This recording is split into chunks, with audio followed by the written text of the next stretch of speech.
आप सभी सुनने वालों को मेरा यानी हरेंद्र आज़ाद का नमस्कार। श्रोताओं, हम में से हर कोई लगभग जमीन संबंधी समस्याओं से आए दिन जूझता है, चाहे वो हमारी पैतृक संपत्ति हो या हम स्वयं अर्जित किए हों। कभी उसमें कोई त्रुटि आ जाती है या डिजिटल नहीं है, या राजस्व विभाग में आप कभी जाते हैं कार्यालयों में तो काम आसानी से नहीं हो पाता है। तो इसके मद्देनज़र बिहार सरकार प्रतिबद्ध है कि अपने नागरिकों के लिए उनके दरवाजे पर सहजता से इन सभी समस्याओं का समाधान दिया जाए। और इस दिशा में राजस्व एवं भूमि सुधार विभाग द्वारा बृहत स्तर पर पूरे राज्य भर में एक महाअभियान चलाया जा रहा है, जो कि 16 अगस्त से आरंभ हुआ और 20 सितंबर 2025 तक यह अभियान चलने वाला है। और आज इस पर विस्तार से जानकारी देने के लिए हमारे साथ हैं श्री दीपक कुमार सिंह जी। आप अपर मुख्य सचिव हैं राजस्व एवं भूमि सुधार विभाग बिहार का। सर, सबसे पहले कार्यक्रम में आपका स्वागत है। जी, धन्यवाद। सर, जैसा कि ये महाअभियान आपके विभाग द्वारा चलाया जा रहा है, तो इस अभियान का क्या उद्देश्य है, कैसे नागरिकों को सुविधा पहुंचाई जा रही है, थोड़ा इसके बारे में बताएं। जी देखिए, ये राजस्व महाअभियान 16 अगस्त से लेकर 20 सितंबर तक चलाया जा रहा है। हम लोगों की जितनी भी जमाबंदियां हैं, जो लैंड रिकॉर्ड हैं, वो ऑनलाइन किए गए थे 17-18 में।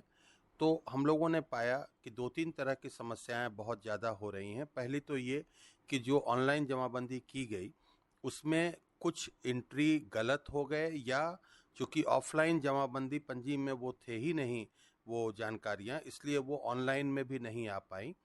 और जमाबंदियाँ अभी भी पूर्वजों के नाम से चल रही है। उनके जो वंशज हैं वो आपसी सहमति से, या जो वंशज यहाँ रहते हैं वे लोग उसकी खेतीबाड़ी कर रहे हैं, उसका उपयोग कर रहे हैं, परंतु जमाबंदी अभी भी जब उन जमाबंदीदार के नाम से चल रही है जो कि अब है नहीं, जो मृत हो चुके हैं।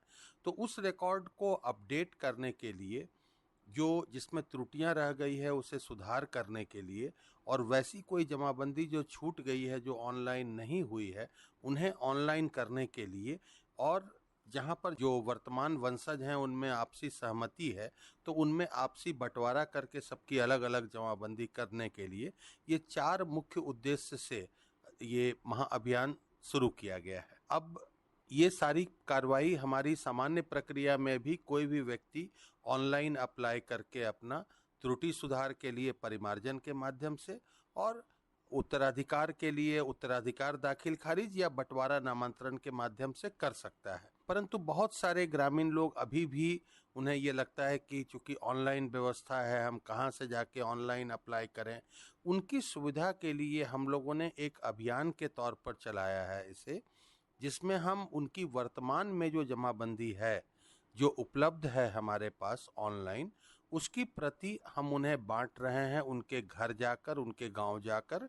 और उसके बाद उनको जो प्रति हम बांट रहे हैं उसमें हर एंट्री के नीचे खाली जगह छोड़ी हुई है, ताकि अगर उन्हें किसी भी तरह की त्रुटि दिखती है, कोई गलती सुधार करवाना चाहते हैं तो वो उसको गलती सुधार के लिए आवेदन बनाकर, आवेदन का फॉर्मेट भी हम साथ ही साथ बांटते हैं। और हर पंचायत लेवल पे हम 2-2 शिविर लगा रहे हैं, और उस शिविर में आके वो अपना आवेदन दे सकते हैं। उसको हम उस शिविर में ही उसकी प्राथमिक एंट्री करके उनको आवेदन नंबर मिल जाएगा, और उसके बाद हम उसकी डिटेल एंट्री करके तीसरे चरण में अंचल में लाकर, और चौथे चरण में फिर हम उनका टाइम बाउंड डिस्पोजल करेंगे। तो यही इस अभियान का मुख्य उद्देश्य और खाका है इसका। जी, जैसा कि मैंने पहले ही बताया कि यह अभियान ऑलरेडी 16 अगस्त से आरंभ हो चुका है। तो सर, अब तक की क्या प्रगति है इस अभियान की? देखिए, इस अभियान में 16 से शुरू हुआ है और ये लगभग 5 दिन तक हम लोग काम कर चुके हैं, 16 से 20 तक। और कुल जो हमें लगभग 3.5 करोड़ जमाबंदी वितरित करनी थी, उसमें 40 लाख से ज़्यादा जमाबंदियां हम लोग वितरित कर चुके हैं। और परसों से, यानी कि 19 तारीख से हमारा शिविर भी जो था, जिस शिविर में हम आवेदन ले रहे हैं, वो शिविर भी हमारे प्रारंभ हो गए हैं। ये हल्कावार है। लोगों के यहाँ जमाबंदी कब वितरण के लिए लोग जाएंगे और कब उनके यहाँ शिविर लगेगा, इसकी जानकारी के लिए जो हमारा पोर्टल है राजस्व एवं भूमि सुधार विभाग का, बिहार भूमि, उस पोर्टल पर अगर आप जाएंगे तो वहाँ राजस्व महाअभियान लिखा है। उसे क्लिक करने पर आप राजस्व महाअभियान के पोर्टल पर चले जाते हैं, और वहाँ पे आप अपना जिला, अंचल और हल्का मौजा डालेंगे तो पूरी जानकारी उसमें आ जाएगी कि आपके उस मौजे में कब वितरण होना है, कौन से हमारे राजस्व कर्मचारी हैं जो उससे संबद्ध है, उनका मोबाइल नंबर क्या है, और उसमें हल्का में शिविर कब लगेगा, उसकी तिथि क्या है, ये सारी जानकारी उसमें आ जाती है। जी। सर, इस अभियान में ज़मीनी स्तर पर जो काम चल रहा है, तो इसमें किस तरह की चुनौतियाँ आ रही हैं, कुछ इसके बारे में भी जानकारी है? देखिए, 2-3 तरह की चुनौतियां हैं। पहली तो ये है कि क्षेत्र बहुत बड़ा है और कर्मी हमारे पास कम हैं, तो इसलिए हर गांव में हर आदमी के घर पर जाके बांटना, ये अपने आप में 3.5 करोड़ जमाबंदियां बांटना, ये बहुत बड़ी चुनौती है। इस चुनौती के लिए हम लोगों ने 2 तरह के प्रयास किए हैं। एक तो कई अन्य विभाग हैं जिनसे हम लोगों ने अनुरोध किया और उनके कर्मी हमारे साथ काम कर रहे हैं, बांटने में और शिविर में भी हमारी सहायता करेंगे।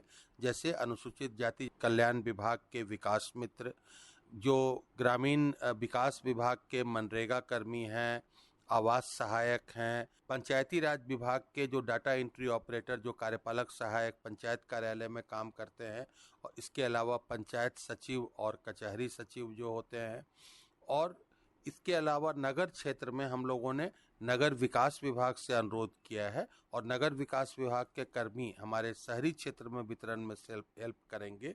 आंगनबाड़ी सेविकाएं, सहायिकाएं और जो शिक्षा विभाग के टोला सेवक और तालीमी मरकज हैं, ये भी हमारे वितरण में हेल्प कर रहे हैं। तो इसके अलावा ये तो कर्मी हो गए, और इसके अलावा इसकी जानकारी सभी लोगों को रहे और स्थानीय रूप में हमें सहायता मिले, इसके लिए हम लोगों ने सभी पंचायती राज प्रतिनिधियों से अनुरोध किया है। जो विसूत्री कार्यक्रम की क्रियान्वयन समिति है प्रखंड और जिला लेवल पे, उनसे भी अनुरोध किया है। और खास तौर पे ये जो पंचायत के जितने पंचायत राज प्रतिनिधि हैं, मुखियागण, उप मुखियागण, सभी वार्ड सदस्य, सरपंचगण, उप सरपंच और सभी पंचगण, और इसके अलावा पंचायत समिति के सदस्य, प्रमुख, उप प्रमुख, जिला परिषद अध्यक्ष, जिला परिषद सदस्यगण, ये सभी लोग हमारी सहायता कर रहे हैं और इस चुनौती का हम इस प्रकार सामना करने का प्रयास कर रहे हैं। दूसरी चुनौती जो आएगी कि लोगों को कागज उपलब्ध कराने के बावजूद किस प्रकार आवेदन पत्र भरें, क्या क्या कागज जो लगाना है वो उनके पास उपलब्ध है नहीं है, ये सारी समस्याएं आएंगी। इन समस्याओं को हम आगे देखेंगे। हम लोगों ने अपने कर्मियों से ये डायरेक्शन दिए हैं कि वो जो भी आवेदन लेके आते हैं, भले ही उसमें अभी पूरा कागज नहीं, उस आवेदन को लेके उसे रजिस्टर कर लेना है, और जब हम निष्पादन करेंगे उस वक्त हम उन्हें नोटिस देकर और जो भी कागज उनके बचे हुए हैं वो उस वक्त हम उनसे ले लेंगे। क्या बात है, शानदार। जी, तो यही है मुख्य चुनौतियां, यही हैं हमारी। तीसरा एक चुनौती भी कहिए कि हम लोगों ने, चूंकि समय कम है और एक ही साथ 2 गतिविधि हमारी और चल रही है। एक तो SIR जो स्पेशल इंटेंसिव रिवीजन, गहन पुनरीक्षण चल रहा है मतदाता सूची का, और दूसरा आगे आने वाले विधानसभा चुनाव की तैयारी भी शुरू हो चुकी है, प्राथमिक तैयारी। तो उस सब के कारण हमारे जो कर्मी हैं वो ओवर प्रेस्ड हैं, परंतु हम लोगों ने अपने स्तर से कर्मचारियों को जो पत्र ऑफिशियली दिया जाता है, उसके अलावा इनके जितने भी संघ हैं, उन संघों की एक बैठक हम लोगों ने रविवार 10 अगस्त को पटना में बुलाई थी, और उसके बाद अलग से हमने ऑनलाइन मीटिंग के माध्यम से पिछले संडे को यानी 17 तारीख को जो राजस्व पदाधिकारी संघ है उनके साथ, और बुधवार की रात को हम लोगों ने 20 अगस्त की रात हम लोगों ने जो राजस्व कर्मचारी संघ एवं अमीन संघ, इन लोगों से ऑनलाइन मीटिंग की है लगभग 1-1.5 घंटे की, और इनसे हमने अनुरोध किया है, इनकी समस्याओं को सुना है, उनको सुलझाने का प्रयास हम लोग कर रहे हैं। और पूरी तरह से हमारे जितने भी कर्मी हैं सब चार्ज्ड अप हैं, पूरी तरह से उत्साहित हैं। उन्हें भी बहुत अच्छा महसूस हो रहा है क्योंकि उन्हें गांव में बहुत अच्छा रिस्पांस मिल रहा है, रिस्पेक्ट मिल रहा है इस काम से, और हमें उम्मीद है कि हम अपने अभियान में सफल होंगे। भूमि संबंधी विवाद बहुत है और इन विवादों के मूल में कहीं ना कहीं दस्तावेजों में कमी या आपसी वैमनस्य या जो ग्रामीण क्षेत्र में रहने वाले लोग हैं तो इसको समझ नहीं पा रहे हैं कि डिजिटलीकरण का कितना लाभ है, और इन विवादों का और तमाम जमीन संबंधी समस्याओं के सॉल्यूशन में डिजिटलीकरण जो है कितना उपयोगी है, थोड़ा इसके बारे में। देखिए, डिजिटलीकरण जो हम लोगों का हुआ 2017-18 के बाद से, जब हमारे सारे रिकॉर्ड्स ऑनलाइन किए गए, उसका सबसे बड़ा फायदा तो ये हुआ कि अब कोई भी व्यक्ति कहीं भी बैठ के वो अपने रिकॉर्ड देख सकता है, जिसके लिए उसे पहले किसी कार्यालय में जाना पड़ता था, किसी कर्मी से मिलना पड़ता था। अब उसे मिलने की आवश्यकता नहीं है, वो खुद कर सकता है। दूसरा फायदा ये हुआ कि उसे किसी भी चीज़ के लिए, अगर किसी भी सेवा के लिए दाखिल खारिज, किसी राजस्व न्यायालय में कोई वाद दायर करना है, कोई माफी के लिए आवेदन देना है, किसी अभिलेख की कॉपी लेनी है, किसी भी चीज़ के लिए उसे किसी भी कार्यालय में जाने की ज़रूरत नहीं है। पहले अभिलेख की कॉपी लेने के लिए वो अभिलेखागार जाते थे, वहाँ पैसा जमा करते थे, फिर उसके बाद उन्हें एक चिरकुट मिलता था, फिर वो 10 दिन इंतज़ार करते थे। अब हमारे जितने भी अभिलेख हैं, कुल 28 तरह के अभिलेख, वो कम्प्लीटली डिजिटलाइज्ड हैं और हमारे भू अभिलेख पोर्टल पर उपलब्ध हैं, जो आप बिहार भूमि पोर्टल के माध्यम से ही जा सकते हैं उस पे, और वहाँ सीधे जाकर आप अपने दस्तावेज को चेक करके अगर उसकी स्कैन्ड प्रति वहाँ उपलब्ध है तो आप आवेदन कर सकते हैं, और निर्धारित शुल्क के साथ, जो बहुत ही कम रखा गया है, आपको उसकी डिजिटली साइंड कॉपी मिल जाएगी। तो आपको किसी भी कार्यालय में जाने की आवश्यकता नहीं है। तो ये डिजिटलीकरण का सबसे बड़ा फायदा है। लेकिन अभी भी जो इंटरनेट डिवाइड जिसे हम कहते हैं, यानी डिजिटल एक्सेस जो हम कहते हैं, वो हमारे ग्रामीण क्षेत्रों में अभी भी कम है। लोग मोबाइल का उपयोग करते हैं, मोबाइल से व्हाट्सएप कॉल भी कर लेते हैं, वॉइस मैसेज भेज देते हैं, लेकिन उसी मोबाइल के माध्यम से किसी भी प्रकार के पोर्टल पर जाना इंटरनेट के माध्यम से, या कोई आवेदन भरना, ये एक परेशानी होती है। इसे दूर करने के लिए हम लोगों ने जो सीएससी के केंद्र हैं, कॉमन सर्विस सेंटर, उनके साथ समझौता किया है, और वो लोगों के सेंटर पर एक निर्धारित शुल्क के साथ लोग जाकर अपने आवेदन जमा कर सकते हैं। तो इससे फायदा निश्चित रूप से है, बहुत बड़ा फायदा है। इवन राजस्व न्यायालय में कोई भी वाद दायर करना हो, अंचल अधिकारी, भूमि सुधार उप समाहर्ता, अपर समाहर्ता, कलेक्टर या फिर कमिश्नर के यहाँ, तो वो सीधा ऑनलाइन दायर होता है। और हम बहुत जल्द ही अगले 3-4 महीने में ये व्यवस्था भी हम कर लेंगे कि लोगों को सुनवाई के लिए भी फिजिकली ना आना पड़े, वो वीडियो कॉन्फ्रेंसिंग के माध्यम से जहां वो हैं वहीं से वो सुनवाई में भाग ले सकें। क्या बात है श्रोताओं, कितना आसान हो रहा है आपका जीवन और आपका काम डिजिटल होने से। तो निसंदेह हमें लगता है कि इस महाअभियान में हम सबकी भी भागीदारी सुनिश्चित होनी चाहिए, और जब तक हम सब नहीं जुड़ेंगे तब तक यह अभियान सफल नहीं होगा। सर, अगर इस अभियान में जो अधिकारी कर्मचारी काम कर रहे हैं उनके क्या प्रदर्शन है, कैसे वे लोगों को सहयोग कर रहे हैं, इसको भी मॉनिटर की जा रही है या नहीं? देखिए, ये अभियान में हमारे जितने भी कर्मी काम कर रहे हैं, वो बहुत ही तन मन धन से सभी लोग लगे हुए हैं, पूरे कमिटमेंट के साथ, निष्ठा के साथ सभी लोग काम कर रहे हैं। और इसके लिए, इसकी मॉनिटरिंग के लिए हमारे अंचल स्तर पर अंचल अधिकारी तो हैं ही, उसके ऊपर जिला स्तर से जिला पदाधिकारियों ने सभी अंचलों के लिए वरीय पदाधिकारियों को दिया है, जो लगातार क्षेत्र भ्रमण कर रहे हैं। हम लोगों के राज्य स्तर से, राज्य मुख्यालय स्तर से सभी जिलों के लिए पदाधिकारियों को आवंटित किया गया है जिला, और ये लगातार जा रहे हैं। और जो भी जाते हैं पदाधिकारी हमारे फील्ड में, वो फोटोग्राफ के माध्यम से पिछले 5 दिनों के लगभग 2000-4000 फोटोग्राफ्स मेरे पास आ चुके हैं।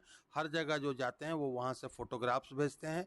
किसी भी तरह की समस्या होती है तो उसको तुरंत अवगत कराते हैं वहाँ के जिला पदाधिकारी को, अंचल अधिकारी को, या अगर राज्य स्तर से किसी भी तरह की पोर्टल में समस्या आ रही तो हम यहाँ से सॉल्व करते हैं। तो इसकी पूरी निगरानी की जा रही है। और ख़ास तौर पे चूंकि हमारे सभी पंचायती राज प्रतिनिधि इससे जुड़े हुए हैं, तो वो भी स्थानीय स्तर पर न केवल सहयोग करते हैं बल्कि निगरानी भी करते हैं कि सभी काम सही ढंग से हो जाए। सर, तो इस अभियान को सफल बनाने में निरंतर प्रयासरत हैं राजस्व विभाग के कर्मचारी अधिकारी, साथ ही आम जनता से भी सहयोग की अपेक्षा भी है। लेकिन जनता को सर, अगर कोई शिकायत है, कहीं पे समस्या उत्पन्न हो रही है, तो कब, कैसे, कहाँ, किससे संपर्क करें? देखिए, शिकायतों को दर्ज कराने के लिए वैसे तो कोई भी लोग कहीं पर भी किसी भी कार्यालय में जाते हैं तो उनकी शिकायतों का निवारण होता ही है। इसके अलावा हम लोगों ने एक ऑनलाइन शिकायत निवारण प्रणाली पिछले 9 मई से शुरू की है, जिस ऑनलाइन हमारे शिकायत निवारण प्रणाली पर सीधे जाके वो ऑनलाइन कहीं भी हों, वहाँ से अपनी शिकायत दर्ज करा सकते हैं। उनको एक नंबर मिल जाता है, और जिस नंबर से वो उनको ट्रेस कर सकते हैं कि उनकी शिकायत पर कार्रवाई क्या हुई, और ये आता है हमारे मुख्यालय में। यहाँ से लोग उसको अलॉट कर देते हैं जहाँ क्या शिकायत है, और यहाँ पर लोग उसकी मॉनिटरिंग करते हैं। दूसरा, पिछले 1.5 महीनों से हम लोगों ने एक और शुरू किया है। हम लोगों ने एक कॉल सेंटर इस्टेब्लिश किया है और एक हमारा टोल फ्री नंबर है जिसे मैं रिपीट कर देता हूँ 1800-345-6215। मैं फिर से रिपीट कर रहा हूँ 1800-345-6215।